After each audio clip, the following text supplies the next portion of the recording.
The New York Times absolutely 100% covered up the Holocaust as it was being perpetrated. So while they are sort of doing the rah-rah thing for the Nazis from Berlin, from the bureau in Berlin, in New York, they are covering up the Holocaust. That was for economic and ideological reasons that they did that. They printed Holocaust-related stories on the front page 6 times in 6 years. They did a story once that about 700,000 Jews murdered in Europe that they buried on page A5, where they gave it like 6 inches of column space. And on the front page that day was a story about a single man in Iceland who had been killed. So you're thinking that's a little bit of an imbalance there. And again, that was ideological and economic. And it always is with the Times. When they go really wrong, when they get it wrong in a historical scale, it's because there's this toxic stew of both ideological and economic interest at the same time.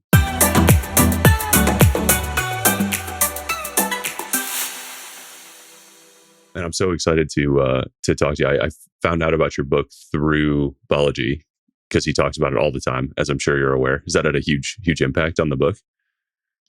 It's had a huge impact, not just on the book. Yes, on the book, 100%, and I think on my life. You know, when he and I started talking, so I initially heard him on Tim Ferriss.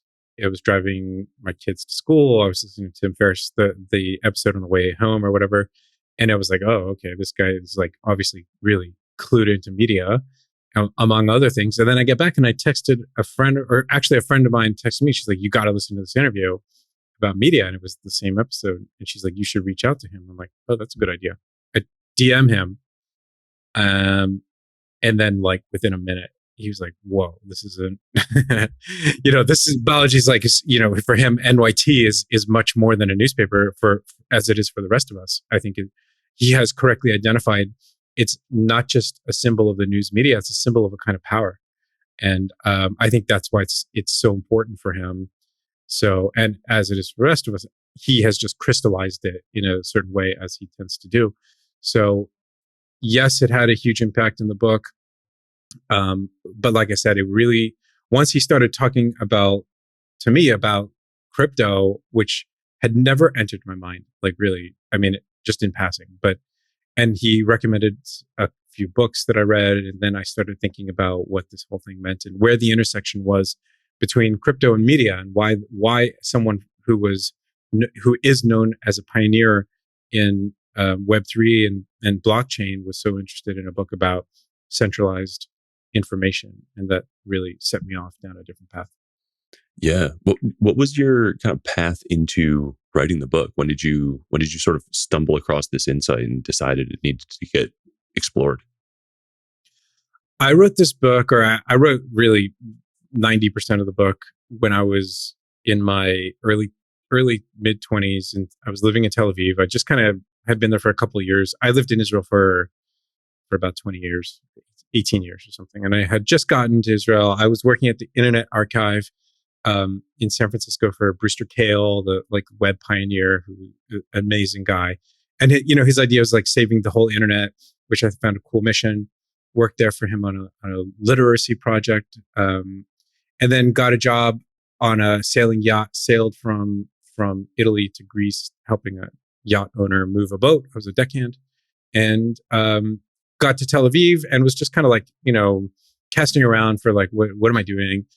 I got this book from a secondhand bookshop called The Rise and Fall of the Third Reich by William Shirer, journalist, great journalist.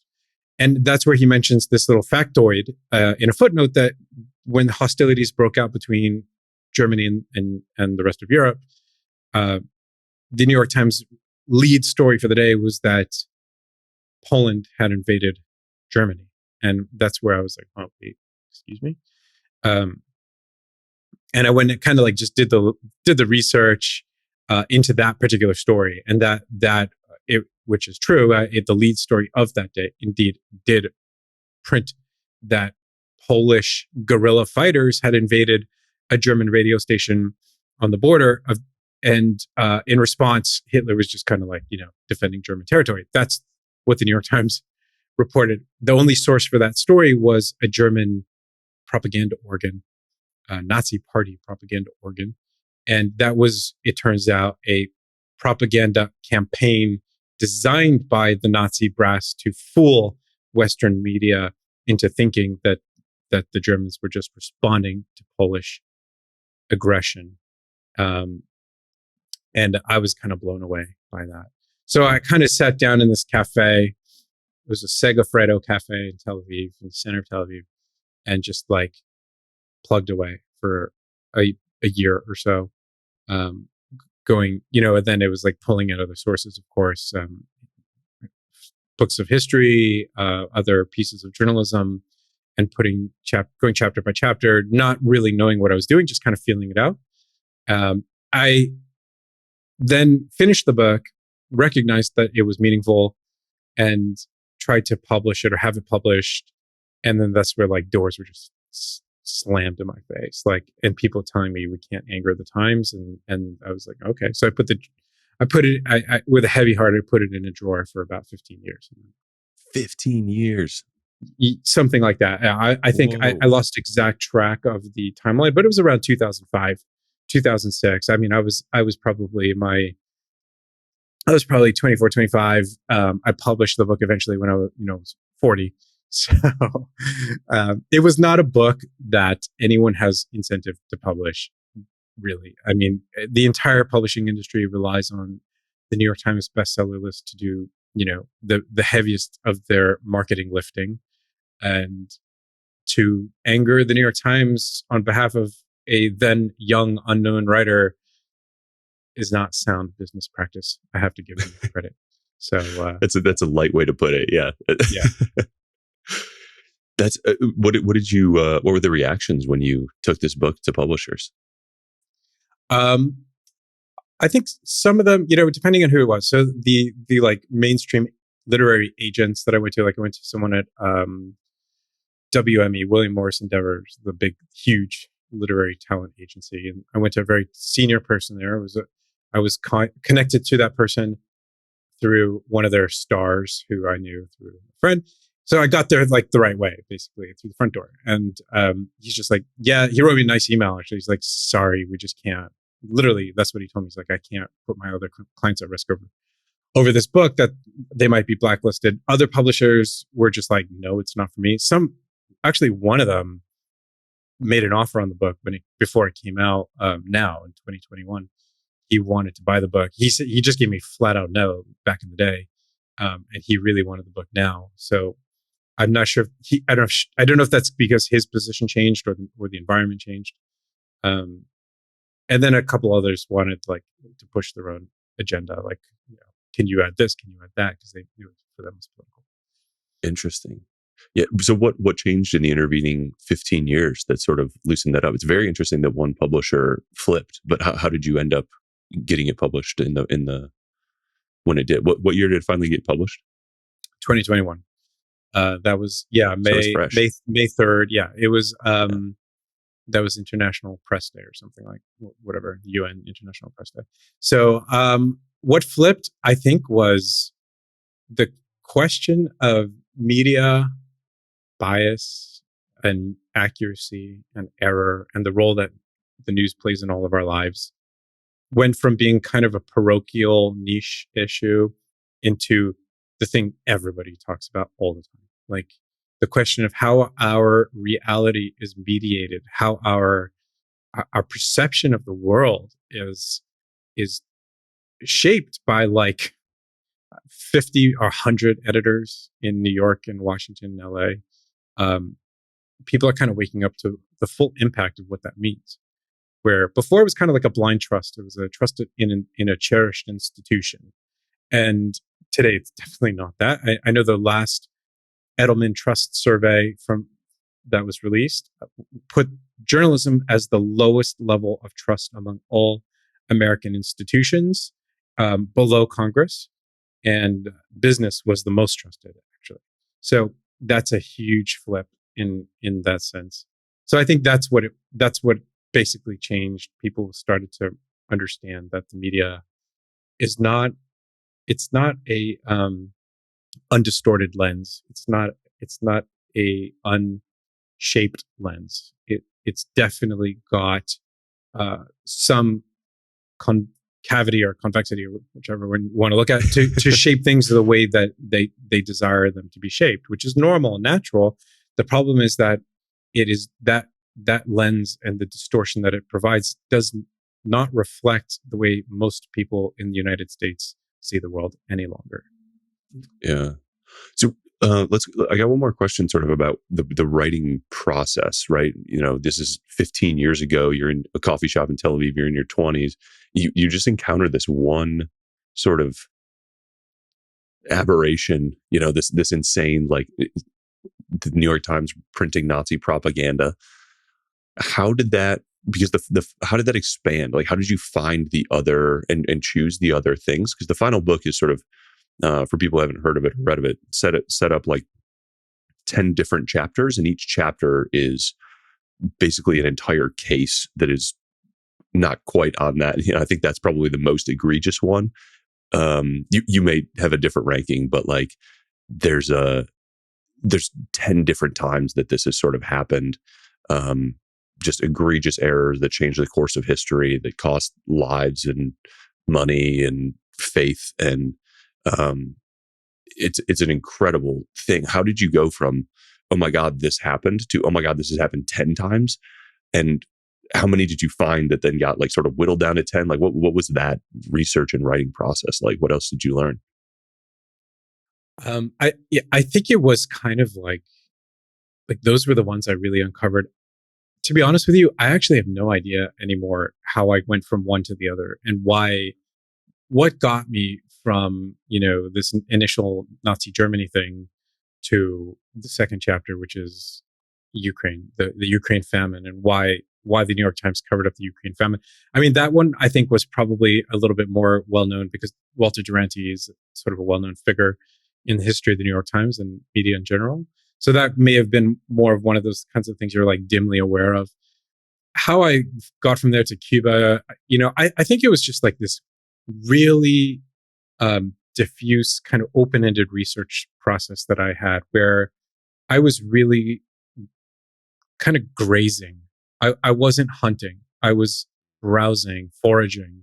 I was going to bookstores, and living in Tel Aviv, it's not like living in an American city where, you just go to Amazon. There wasn't Amazon. There still isn't.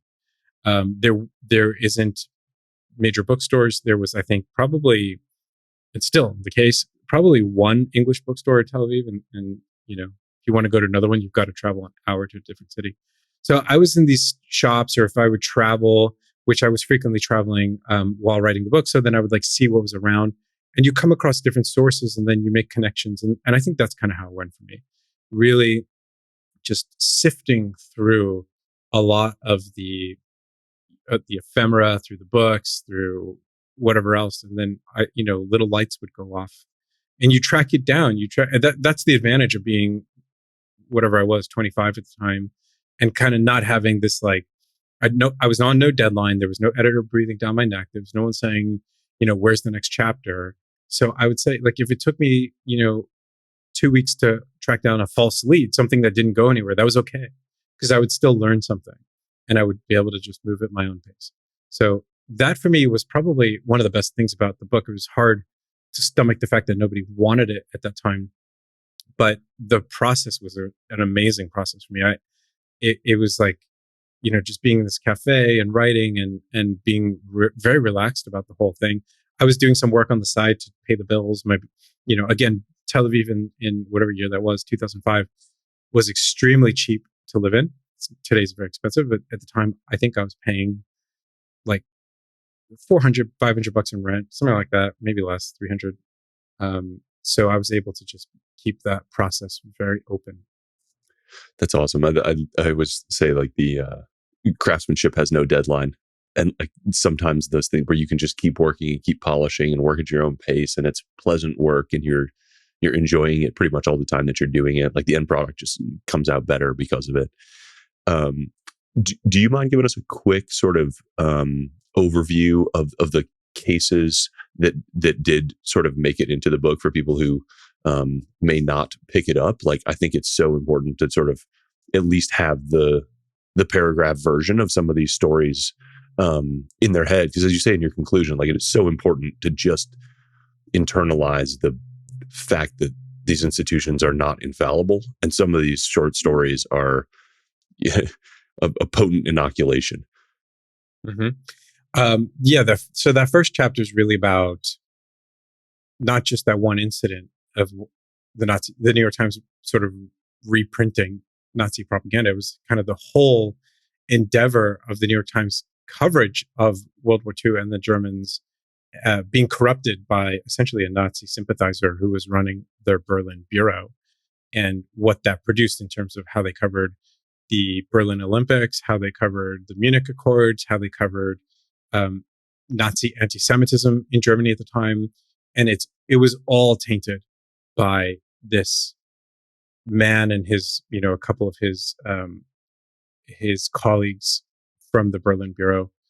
The next chapter is the Ukraine famine. Why would the New York Times care, or I should say, why would Walter Duranty being the New York Times Russia correspondent in the 1930s, a very famous, illustrious figure in journalism at the time, who flat out denied that there was a famine in the Ukraine, which was then a Soviet part of the Soviet Union.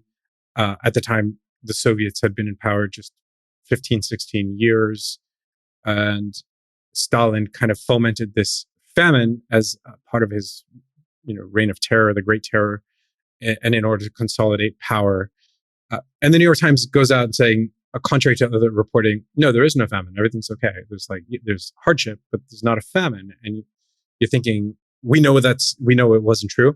What I show in the chapter is that not only is it true, as we all know, Duranty himself knew it was true. There was a famine. He knew that. He admitted to it. Why would he deny it? Journalists don't really like telling you there's nothing to see here. They do the opposite, right? They want to tell you, oh, there's a big story here. And a famine that's murdering millions of people is a huge story. Why would he deny it? So the chapter looks into the deeper story behind Walter Duranty, which is an institutional story about the New York Times, less about Duranty. They still want to pin that story, that failure, on Duranty. It wasn't about Duranty. And this is, I think, what people really get wrong, and what the media establishment loves to just say, oh yeah, he was a rogue reporter, slovenly, not true on both accounts, brilliant reporter, knew exactly what he was doing. He was taking orders from the higher ups at the New York Times, who had a political interest in having the Ukraine famine covered up. I think the book then moves on. I don't exactly remember what is the third chapter is. Not the Holocaust. Fidel Castro. Oh, it's Castro. Right, it's Castro. Yeah. So it's Fidel Castro. It's kind of like one of these things where you stop and think, like, well, how did he get so famous? There are hundreds of Latin American rebels over the years. Most of them faded away before they could do anything real. And that was kind of the trajectory that Castro was on in the late 1950s. He was kind of irrelevant. Like, he had no men, no guns, no money, hiding out in mountains. And a New York Times reporter named Herbert Matthews gets hold of this information, has this like very, in his mind, romantic expedition into the mountains to track him down, interviews him, and then, like, in the next day's edition of the New York Times, declares him to be this, like, messiah of democracy that was going to save Cuba from the Batista regime. Obviously, he had no reason to think that Castro would be a democratic leader, obviously, and of course we know he wasn't. But the Times, and through Herbert Matthews, kept manufacturing this myth again and again and again and again, pushing this idea that Castro is democracy, Castro is freedom. And it got to the point that there was alarm in the United States Senate on both sides of the aisle, thinking, like, these guys are creating a myth on the world stage. And then there was a revolution, which Castro himself eventually went to New York partly to thank. He, in person, went to the New York Times building, used to be in Times Square, and thanked the publisher for what they had done for the cause. And Che Guevara similarly echoed that sentiment when he said that Herbert Matthews of the New York Times had done more for the revolution than any frontline fighter ever had. So that's exploring the myth that the New York Times made out of Fidel Castro. That's wild. That's the case where the I don't remember if it was the White House or the Pentagon, but was like just beside themselves that basically a diplomatic visit had been totally usurped by the New York Times, inviting Fidel Castro to like speak on a panel or at one of their events or something like that. And they were like, his first visit to the US is like not a government sanctioned thing. It's just that's right, coming to speak on a stage. Yes, it was the American Society of Magazine Editors, which included like the New York Times publisher or the editor, the executive editor at the time, and like 4 other magazine and newspaper editors who were like, "Who should come to our conference this year?" Oh, well, there's Fidel Castro. The New York Times has a great relationship with him. Let's get him on the stage, and they do, and that, like you said, that like precluded having this done through the State Department, which would have made it an official state visit by the new leader of Cuba. And that would have given the American government a chance to properly vet him in person, to have the meetings done, and to make that an actual state visit. And rather than that, it was just this kind of clusterfuck of engineered by the American media. And then more and more, like the whole thing just becomes a complete and total debacle with Castro and the New York Times. It kind of echoes the like Sam Bankman-Fried sitting on stage. Like they had him booked as a speaker when he was like a glorified founder. And then he had this like fall from grace because he committed fraud, but he's still speaking on stage. They're just asking very different questions. Totally. I mean, I wrote a big piece about that when it all broke, the how the media created SBF, the myth of SBF. And the New York Times played a huge role in that. I mean, you look at their coverage, and that was the sort of the culminating moment where he's on stage after being exposed as a fraud. And, Andrew Ross Sorkin is like interviewing him. So tell us about, it's like the most insane thing. But what was actually crazier is that for 2 years, they made, the New York Times in particular, but not just them, they made this myth of this boy genius, altruist, and they did zero investigative reporting on who was he and what was this organization and who was on their board and where was all the money going and where was all the money coming from. Not one piece. And meanwhile, and this is something that I've been thinking and talking about recently, which is the concept of decentralized media. It took 2 days for Richard Chen on Twitter, followed by CoinDesk and 1 or 2 other Substacks and Twitter accounts, including CZ, to bring him down. 2 days. For 2 years, the media built this guy up, and in 2 days, decentralized media took him down. It's amazing. It's a complete watershed in the media. It's an absolute paradigm shift, but kind of a separate subject. It's incredible. I want to spend some time on that too.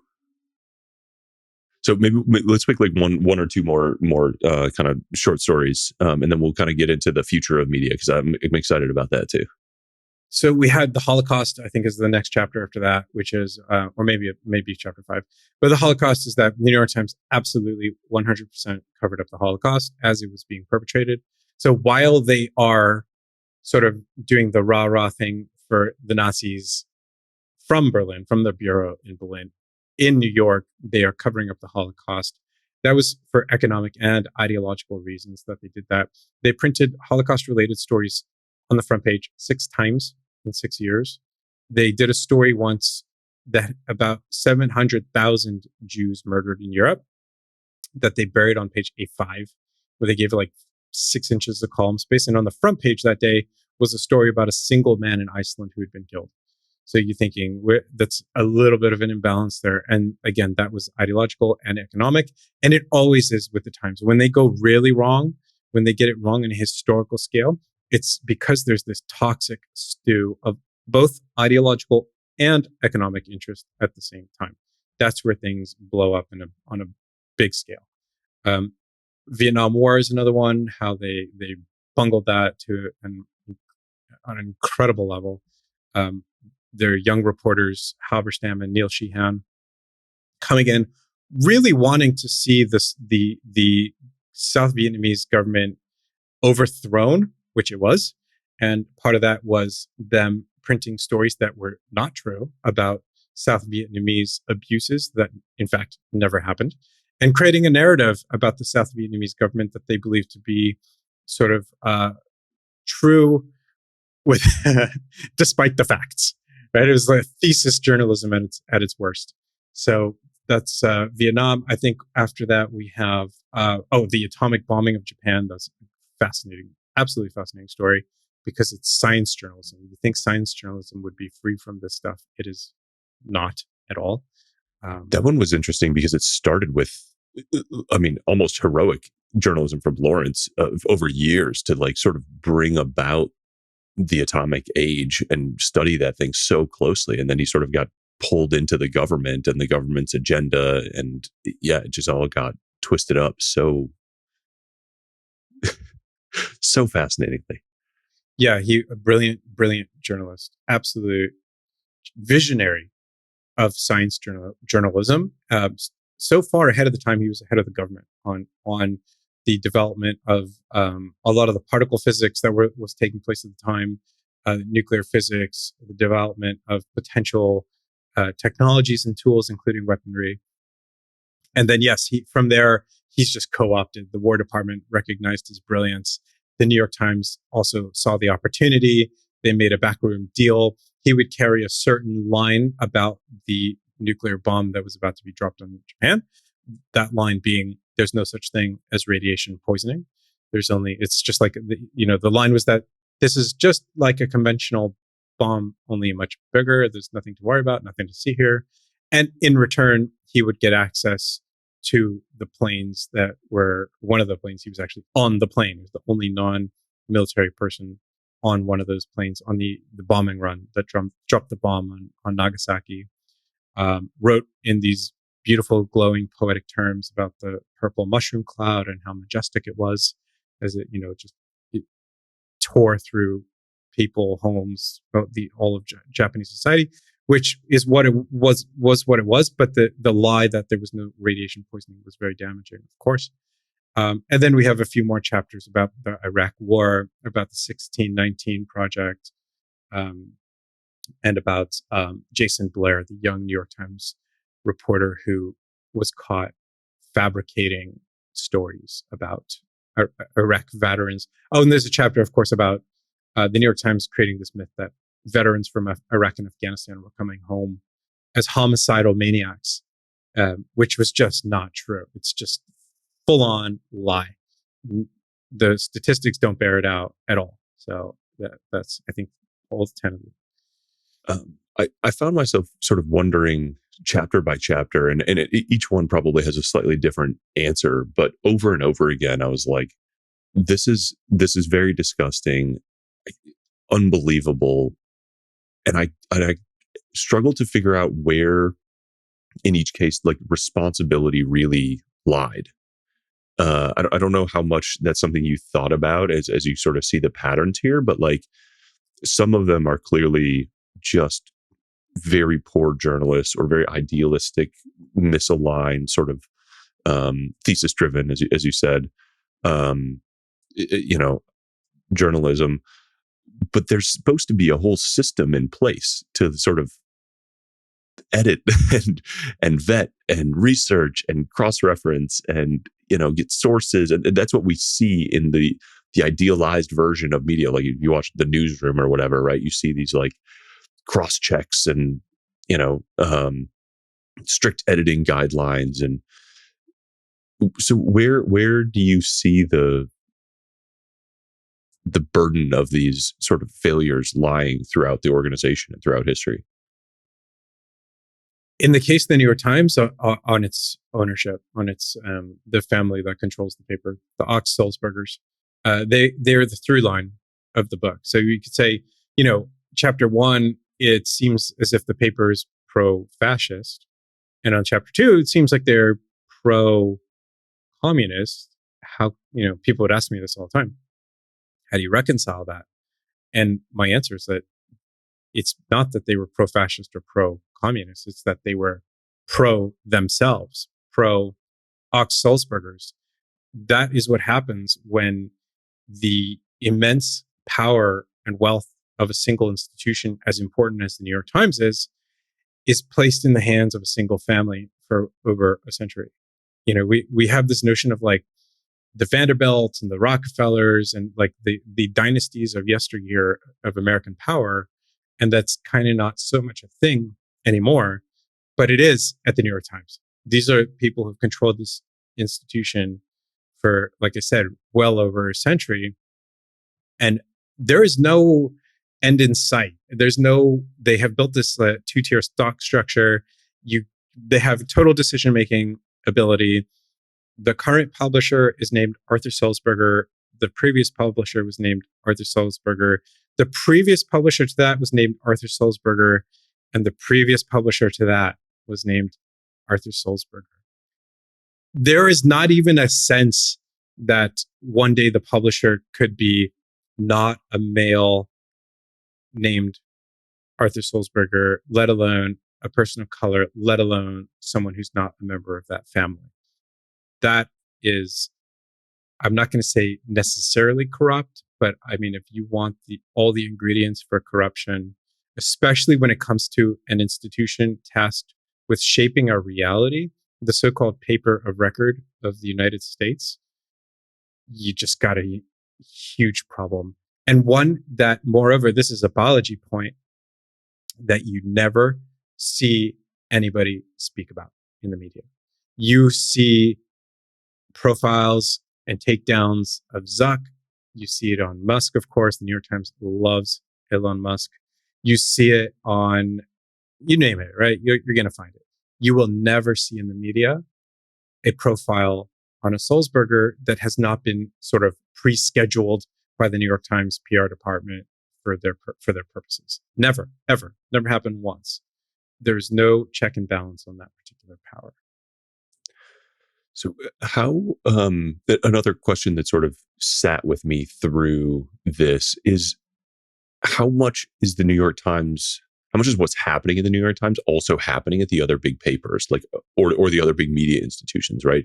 Should we assume that some of the cable news channels or the Wall Street Journal or other sort of big papers and big magazines are run more or less the same?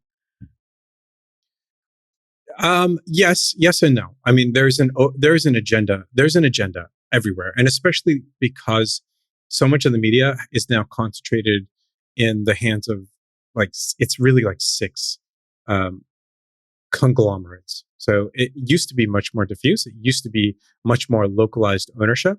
It's no longer the case. It is a high degree of concentration. So the problems get really amplified and optimized in a weird way. The New York Times is different because it is actually kind of, at least it's not owned by this family anymore because it's a publicly traded company, but it's still controlled by them. Whereas, yeah, they did that when Google has the same sort of, like, they call it a dual class share structure. So there's like, right. You can own shares, but you have no control. In like public shares have no voting control.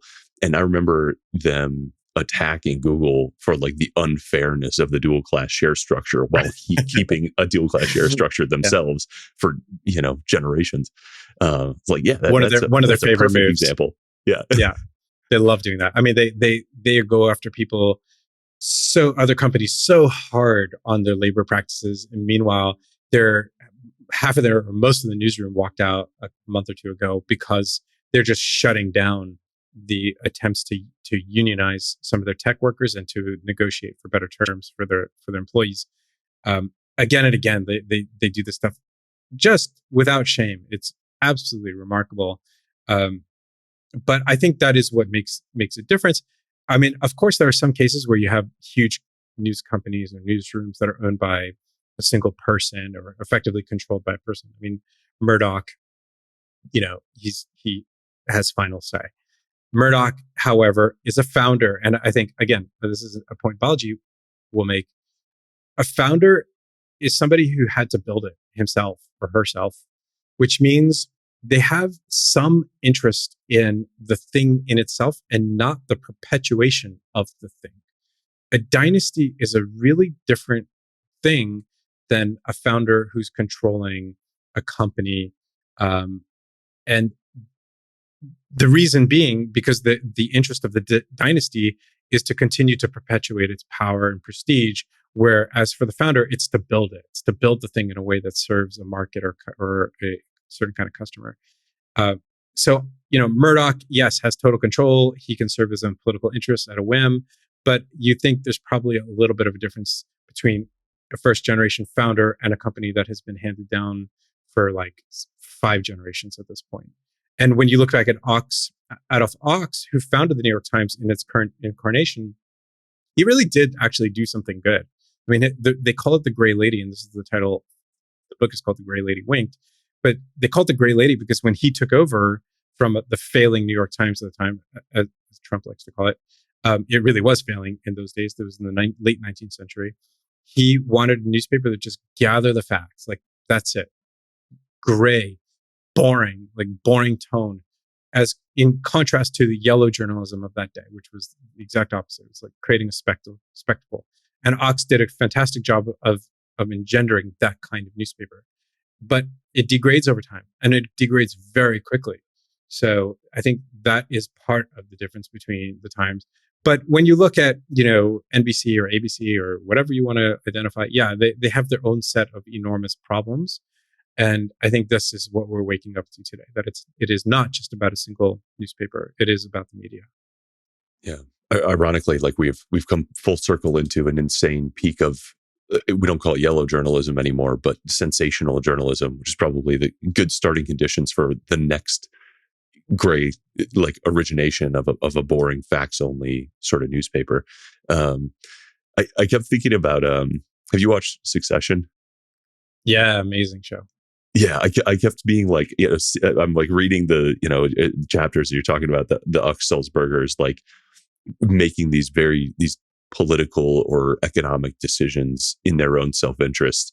And I'm just like, I'm projecting the scenes of Succession into that, it's just a bunch of incredibly well-to-do people in a hunting lodge somewhere that's $1 million a night, like being like, no, we can't let anybody know that we're Jewish. We're not even going to say the word Jew in our papers for years. Like, we're going to repress and hide and maintain the bias. Like, they need to believe that we're unbiased, which is just such a incredible statement. And to think that that's not too far from fiction is wild. It's a family affair, and I think there's an element. I think Succession looks to me like it's modeled on Murdoch, but the paper he tries to buy in the series looks more like it's modeled on the New York Times, this like crown jewel of polite society of right thinking America, who have their own BS, who have their own agenda and their own set of enormous biases that they're not willing to lay down. Yeah, or values that they purport but don't live by. That something that Balaji talks about a lot is, they attack tech for sort of the lack of diversity, but all of the media is massively less diverse than than the tech industry, and that's been like proven in data that they refuse to republish. Another, like, just like the dual class thing, say one thing, do another. Yeah, that's that was also a recent thing with the New York Times has really campaigned hard against forced arbitration. So you sign a terms of service on whatever your service you're using or app you're using, that you're just unwittingly sign a clause saying you will be forced into arbitration and you would not be able to sue in a court. And they really campaigned on this through their reporting. And then lo and behold, it turns out the New York Times new terms of service in all caps has a forced arbitration clause. So it's the same thing again and again and again. The hypocrisy that it slides by because no one else in the media is willing to call them out, because they are the New York Times and everybody wants to work there and everybody wants those 3 words in their bio. And that's the ecosystem, and that Pulitzer Prize is part of that ecosystem, and so is Columbia Journalism School. And man, I couldn't believe how often the two things, as I'm reading a chapter, it's like, this journalist got this completely wrong. and won a Pulitzer Prize for it. Yeah, that was Durante won a Pulitzer famously, that the New York Times has still today refused to give back and to acknowledge that it was ill-gotten. The three guys in the Nazi Berlin bureau all won Pulitzers. Nicole Hannah-Jones of 1619 Project, riddled with basic factual errors, won a Pulitzer for that. William Lawrence in the atomic bombing of Japan scandal, which has never really made it to the top of the public consciousness, but nevertheless won a Pulitzer. On and on and on. I actually wrote a whole piece for Unheard, a British magazine newspaper, on UNHERD, about I think it's like 7 that I came up with, 7 Pulitzers. The New York Times, they're just, flat out malfeasance that they have retained those prizes. We'll try to find some of the pieces that you've written that go deeper into some of these and link to them in the show notes. How many people do you think? I was talking to a friend about this book and this interview coming up, and he was like, "Yeah, doesn't everybody know that they're not supposed to sort of trust the media anymore?" And I was like, "I don't think so. I don't know, but I don't think so." You had a stat in the beginning that has declined somewhat, but what's your sense of how much trust how aware the general public is of sort of some of these stories, some of these things, or the fallibility of the institution? I think they have a general awareness and intuition that something is very wrong with the New York Times, and that's across the board. Of course, you're going to have conservatives who hate it, but what I'm experiencing on a personal level is people coming up to me and being like, "I was a lifelong subscriber of the New York Times. That was my Bible, and I've canceled my subscription. I can't read it anymore." People who used to work at the Times telling me this. So I think that we are seeing a very significant shift, and not just of the Times, but regarding most of the media, where people are like, "I don't know. It just doesn't feel right. It doesn't feel right when they're telling me in the depth of the pandemic that if I go outside, I'm committing genocide. But if there is a protest for Black Lives Matter, that I'm a terrible person if I don't go to it." And you think, well, hold a second, there's just a logic error there. That doesn't make sense to me. Where does that come from? Surely they recognize there's a contradiction. Stuff like that, where you see it again and again and again, and you're thinking, okay, I cannot trust this institution. Can I even consider it credible is the next question. Because when you trust something, you do it with an element of blindness. You're saying, I'm going to deposit my sense of belief in this thing. But when you can't even consider it credible, it doesn't even pass your analysis. You have to be actively analyzing whether or not it's worthy of belief. And I think for most people, that's where they are. They're thinking this is no longer a completely credible institution on a whole. Interesting. And I think, as you say, the New York Times sort of, I forget the exact phrasing you used in the book, but when the spotlight shines the brightest, the shadows you cast are the longest. I think that's such an interesting, this is the peak of it for best and for worst, that it's not that it doesn't happen anywhere else. It's that it's worse here and it's more impactful, specifically at the New York Times. So, and if they claim to be the paper of record, it is more important that they get it right than anybody else. They should be held to a higher standard. They claim to be held to a higher standard. So I don't want to, I think it's a little tiresome to sort of just rail. Balaji does it, and I read a lot of his stuff as I've been working on the book, and I'm like, man, this is just dragging me down. To just be focusing on so much on the negatives, and the book is very it's 10 of the most tragic sort of misreporting at huge scale, and it's crushes your soul a little bit by the end. You're like, fuck, what's the that was my aim. So, I want to be soul crushing. Yeah, you nailed it. I know I did my job if your soul has been crushed. What's your personal sort of more holistic view? Could you write the yin to this book's yang of 10 heroic things. Like, are there heroics to go with the tragedies? On balance, are we glad that we have institutions like this, or do they do more harm than good because of that sort of inherent trust? That's actually a really great question that no one has ever asked in all the many interviews I've done about this book. And I think the answer is yes, there are. There are, heroes, I think in general, are generally quiet heroes. They're unsung when they're genuine. Very rarely, once in a while you get like a Sully Sulberger, whatever his name is, Sulberger, who lands a plane in the Hudson and everybody just knows he's a hero. But I think most of the time, people who are doing heroic stuff do it very quietly. That's part of it. And I think that's the case with journalists out there they're just going to work and doing the stuff. And they're probably taking a, huge pay cut compared to what they might otherwise be doing. And they are not necessarily popular with their peers or friends, depending on how they're reporting and on what. I know that's the case in like some of the COVID reporting I've been doing. A lot of the great reporting has been, a lot of it just kind of, the stories don't make a splash. Cumulatively, they do. They make an impact. But, and then of course you have war reporters who are going to Ukraine or going to wherever it is. And like, they're risking their lives. In some case, they're losing their lives. And they're doing that to bring us this journalism that you can't get any other way. You can't have a blogger go to Kiev and figure it out. It's just not going to work. You need a newsroom. You need an organization. You need editors. You need all that stuff. You need photographers.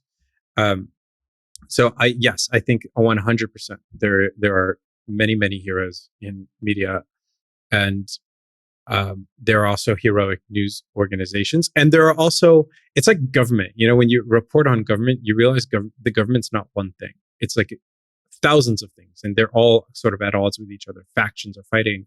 And the same thing in a newsroom and a news organization, where you might look at part of the news organization and be like, that's corrupt, and the other part is being amazing. And you look at The Intercept and like their COVID reporting has been like tremendous. You look at NBC, the reasons we have some of the Fauci emails that were obtained through Freedom of Information Act requests is because of NBC News. So we might think NBC News is like just corporate press release publishing. And that might be part of the job, but that's not all it is. So I think that's where we need to remember nothing that big and that important. It's just one thing. It's many things.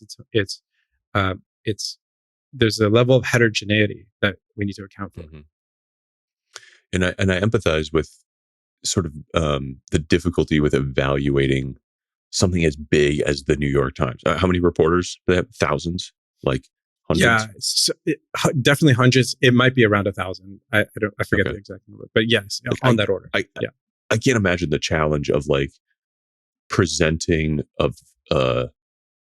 cohesive single worldview that doesn't have conflicts amongst 1,000 different voices writing about things happening all over the world. I mean, that seems like an impossible task. So I'm not surprised that there are conflicts and errors.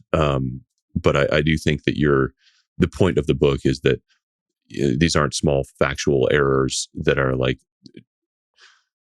slip through the cracks through it, and something that isn't perfect. It's that there's a slightly more selfish sort of agenda at play, and that there's a through line through over 100 years now that sort of the same patterns have been playing out. Yeah, and you made a point earlier about like things. There's like the show, right? It's called Newsroom, where you see this editorial process, and there's like layers and layers, and that's actually in a lot of these cases true.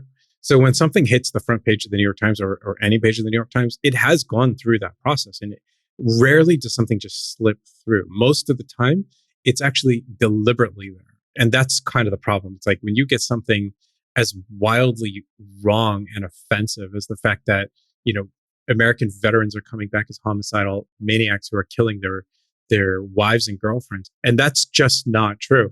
It was put there. It was not that it didn't slip through. It was actually placed there because it reflects an ideological bias. It reflects an agenda so perfectly that it almost could not have escaped being placed into the Times. It had to be there. It's like a manifestation of their priors.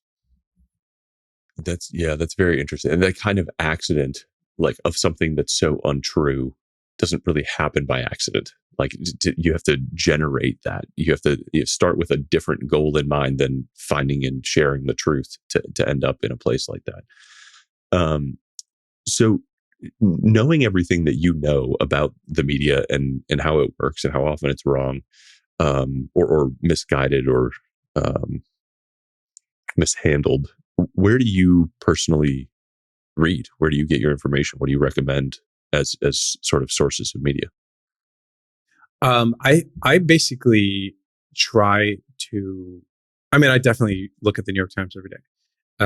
I look at Real Clear Politics because they're an aggregator. So what they frequently do is like they'll do like one blue, one red story on an issue. So you can see like that side by side. I think that's super helpful.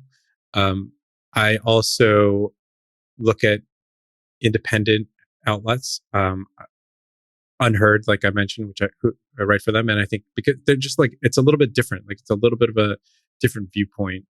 But in general, I think the key is that I try to search rather than browse. So if you're just browsing, you're letting somebody else curate your like intellectual field for the day or the week. But if you search, then you're doing the curation. So if you're saying what's important to me, okay, I'm super interested in Iran right now. So I actually just search for Iran and I try to search for topics related to what's happening in Iran. And then you're able to sift through, like, I'm going to say, all right, Al Jazeera, I think I might look at it, but it's, owned and funded by government of Qatar, which is allied with Iran. So I'm going to not go there as much, but I am going to find the 5 journalists who are covering it really well. And that's how I deal with that conundrum. And also, I think what people are best served by doing is going deep rather than broad. So like reduce your media diet by like 75 to 80% or 90%, and then drill down on the remaining 25 to 10% of the topics that are truly important to you. That way you're able to compare sources, to dig, to be sort of like a meta journalist, that you are doing the kind of question asking that journalists do for their own subjects. Interesting. And how do you see, we both have clearly spent a lot of time reading and watching and listening to Balaji.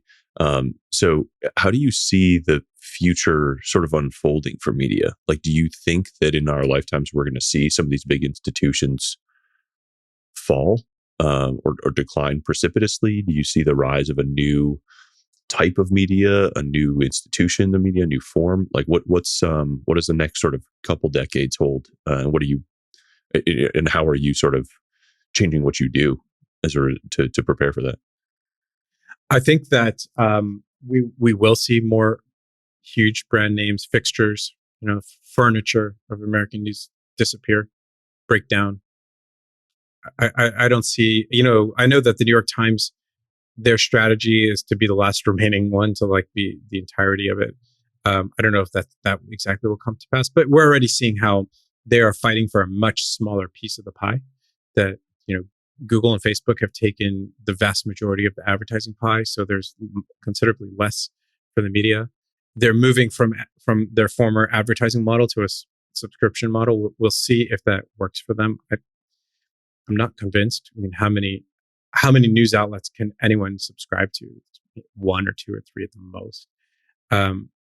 What I do think is, I do think we will see over the coming decades, I do think we will see something that is much closer to a vision of decentralized media.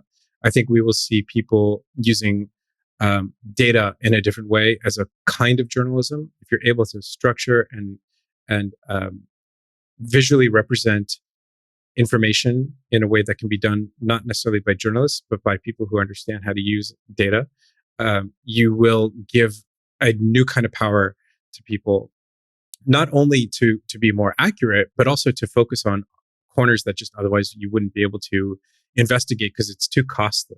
too costly to go and like find out what's going on in your northeast section of a neighborhood of Kansas City. Like you can't do that if people have to physically go there and ask questions for 4 days to get a story.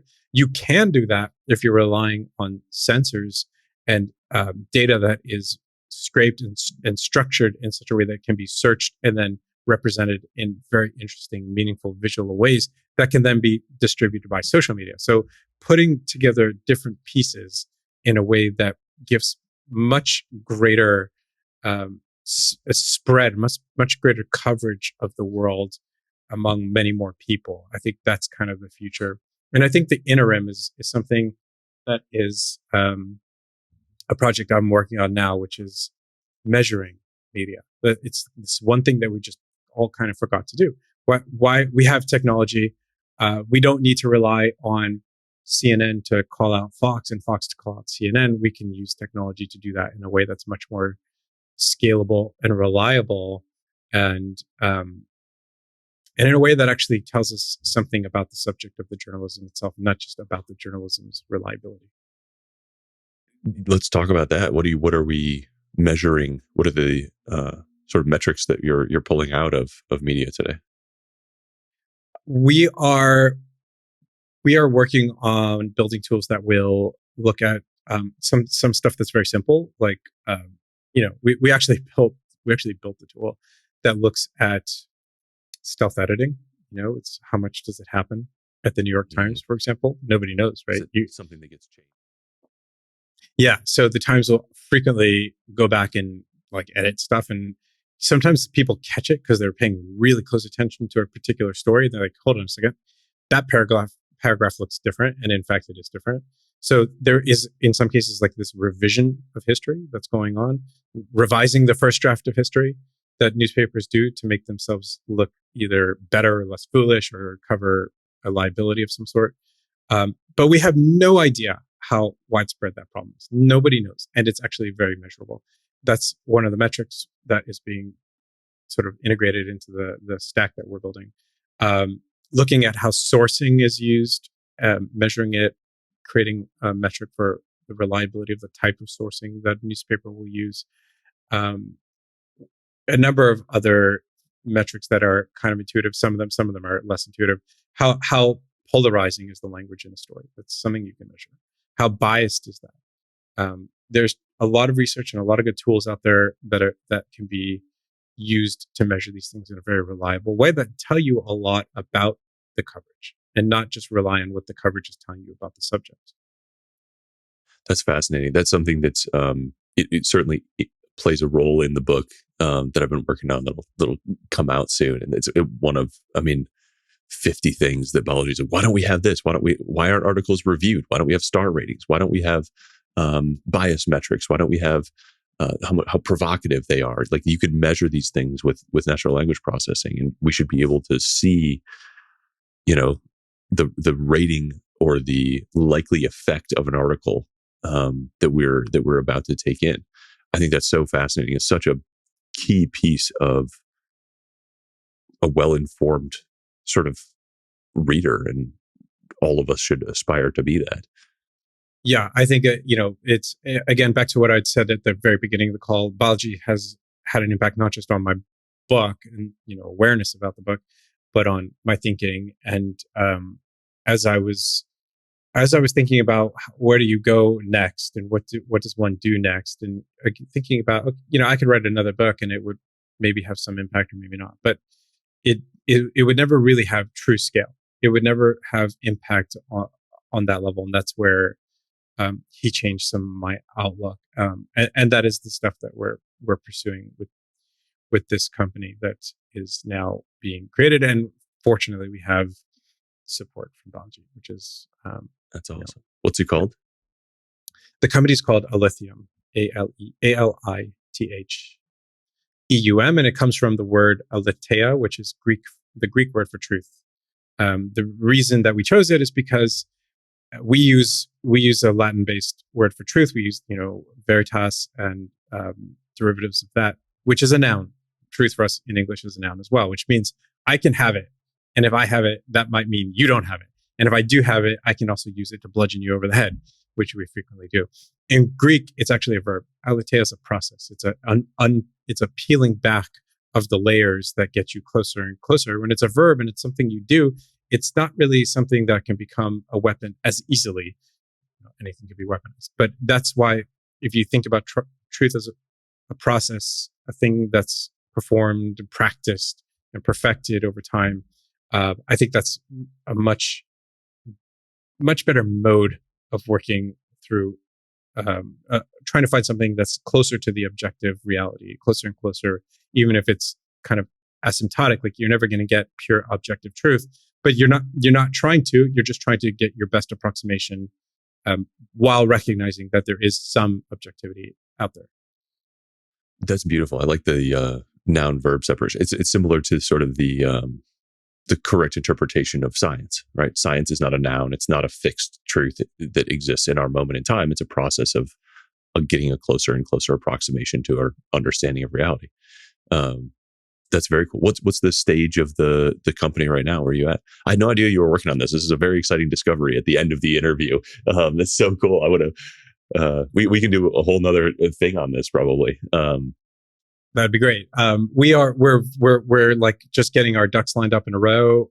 We were at Davos just now last week, in fact, meeting people, not as part of the World Economic Forum, but just lots of different organizations come to the town of Davos to meet and talk and learn, which is exactly what we were doing. And we are thinking through the underlying metrics. Really trying to understand like what are we measuring and why, and then we'll build out the technology from there. Very cool. Are you envisioning? It may be early to answer this question, but are you envisioning that the sort of the customer for this is the media organization themselves, or is this going to be sort of something that people layer on top or consult separately? Like, how do you see this fitting into the ecosystem? I hope that it would be useful to media. Part of me doubts that they would consider it that, but in the media ecosystem, I think first and foremost, it's like just a valuable tool, and like an overlay for anyone relying on the media reporting for any aspect of their lives, and to understand how reliable is that reporting. So that's kind of where I think it's where it plugs in. Fascinating. That's so cool. I'm so glad. I remember reading through that and putting it in the book and thinking about it and being like, man, I hope throughout the book there's dozens of ideas that I'm like, man, I hope somebody picks this up and builds it. I hope somebody picks this up and builds it. I hope people feel inspired to build something to like make a better future or solve a problem that they see as a result of it. And it's so cool that you're sort of already on that curve, and that between your work and your background and your expertise, that you're taking some of the Balaji mojo and building a solution to this problem. That's so awesome, so rewarding. I'm so excited to see it sort of get out there, and I can't wait to see metrics on all my articles and find out how how misled I've been. Yeah, I mean, I want to see the metrics on the ones I've written and be like, oops. Oh yeah. Right. Oh, very helpful for writers. So even make sure they're maximum polarizing. You wouldn't want to leave anything on the table. Right. Exactly. Bloodthirsty, dripping. Yeah. Just increasingly aggressive emojis like Grammarly gives you for the emails. Right. I want a knife. That's going for the knife emoji. This has been awesome, Ashley. Thank you so much for your time. You feel like there's anything we missed? Anything you want to add? Like, what's coming next for you? No, I think that's kind of the meat of it. Cool. I'm on Twitter. If anyone wants to reach out, I'm pretty open to talk, converse. So hit me up. If there's questions, happy to answer them. That's how we met through the DMs, sliding into DMs. Yeah, that's right. I hope more and more people hear what you have to say, and read the book, or that we signed the petition to get you onto Rogan or whatever, because I think this is such an important idea, and thank you for shining a light on it. I'm sure you lost some sleep some nights, and it took a great deal of courage to sort of put this out into the world despite all of the closed doors, roadblocks, and boogeymen. Yeah, well, sometimes it's all that's like the invisible hand that's guiding you, and those closed doors were actually not the right ones for me to walk through. So I think that's an important thing for people to keep in mind, is that it often does work out for the best, even though that's a platitude, but it's actually true. And it was for me.